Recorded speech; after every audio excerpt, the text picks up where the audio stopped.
Today, I'm making some pulled pork sandwiches and I'll be using the pizza pan mod on the Weber Jumbo Joe.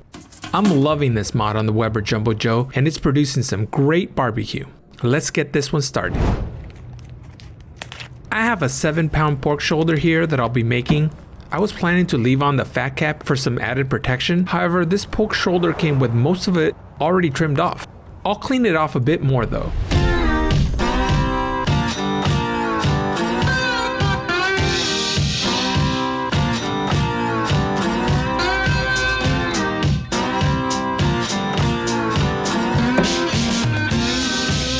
Now let's pat dry and add in our seasoning. I'm going to be using BLUDSO'S barbecue pork rub. I used the brisket rub before and it was really awesome. So I'm sure the pork rub will be equally as good. Be very generous when seasoning. A thick piece of meat like this can handle the extra rub.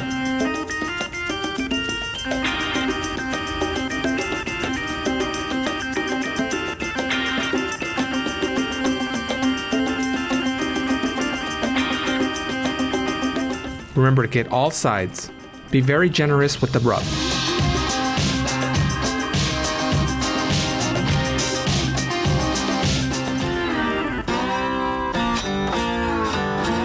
As mentioned earlier, I'm going to be using the Weber Jumbo Joe using the pizza pan mod. First, let's place in our wood chunks. I'm using hickory and cherry. The one thing that you also should notice is that I'm using the Smokey Joe charcoal grate because it's smaller. This allows more vertical space and more charcoal. Next, let's place in our charcoal. I'm using Kingsford Professional. I'm going to use a minion method, so I'm going to go ahead and light up about 8 charcoals in the center. Once lit, I'm going to spread it out a little bit, and I'm going to put in the pizza pan mod. First, the perforated pan, and then the regular pizza pan, followed by our grate. I'm going to cover up and let it come up to temperature. Once it's up to temperature, I'm going to go ahead and put in our pork shoulder. One thing I regret doing is not putting in 2 pork shoulders, because there's definitely room for it. Let's cover and let's start cooking. The Weber Jumbo Joe locked in at 225 to 250 and it's been about 4 hours, and let's check on this pork shoulder. It's gotten some great color. We're still not done, so let's cover up and check on it in a couple of more hours. 2 hours later, let's check again. It's been about a total of 6 hours. I'm going to remove and I'm going to check out the charcoal consumption so far. Wow, this is very impressive. It's gone for 6 hours and I still got plenty of charcoal to go. There's about a quarter of the charcoal left, which would have taken me about maybe another 2 hours for it to run out.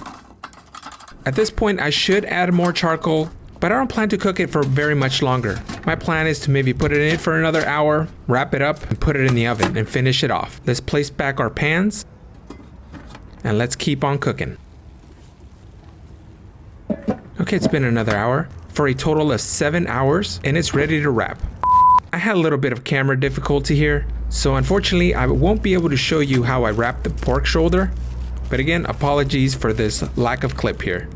I'm also going to be putting it in the oven once it's wrapped, and I'm going to go ahead and monitor internal temperatures. It's been a total of 10 hours, and the pork shoulder finally reached 200 degrees. Let's probe it to check for tenderness. I'm not too concerned about the temperature here. I'm just using this thermometer to check for doneness and tenderness. The probe is sliding in nice and easy. This cook is done, but you definitely don't want to pull it just yet. You'll need some resting time. For the rest, I like to put it in a cooler. For a longer resting time, I like to use some preheated fire bricks at the bottom of the cooler. I've also wrapped the pork shoulder with an old towel. Place it in the cooler. I did not take the probe out of the pork shoulder because I want to monitor internal temperatures. And I'm putting some additional fire bricks on the sides. While resting, you definitely don't want the pork shoulder, or any meat for that matter, rest under 145 degrees. This is known as the danger zone. It's rested for a couple of hours, and now it's time to pull. Let's unwrap.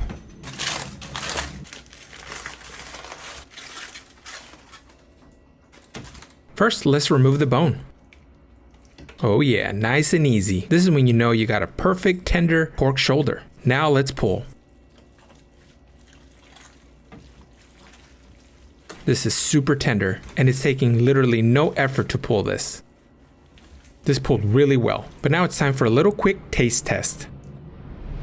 And we even got a nice little smoke ring. I'm gonna be putting off a little bit over to the side, and I'm gonna be adding a little bit more of that rub just to get a little bit more of that taste. Let's mix it up a little bit and let's build out these sandwiches. First, we got 2 brioche buns. Let's put in a little bit of a pulled pork. And I'm gonna be dropping in some coleslaw. On one of these, I'm gonna be using some BLUDSO'S barbecue sauce. This barbecue sauce is really amazing and it'll complement it perfectly. This is looking a little messy, but I'm sure it'll be delicious. And there it is, our awesome pulled pork sandwiches. Let's taste. All right, it's time. I'm very glad I added just a little bit more rub because you can really taste it. Oh yeah. I'm really impressed with BLUDSO'S barbecue sauce and pork rub. Big fan of their products so far.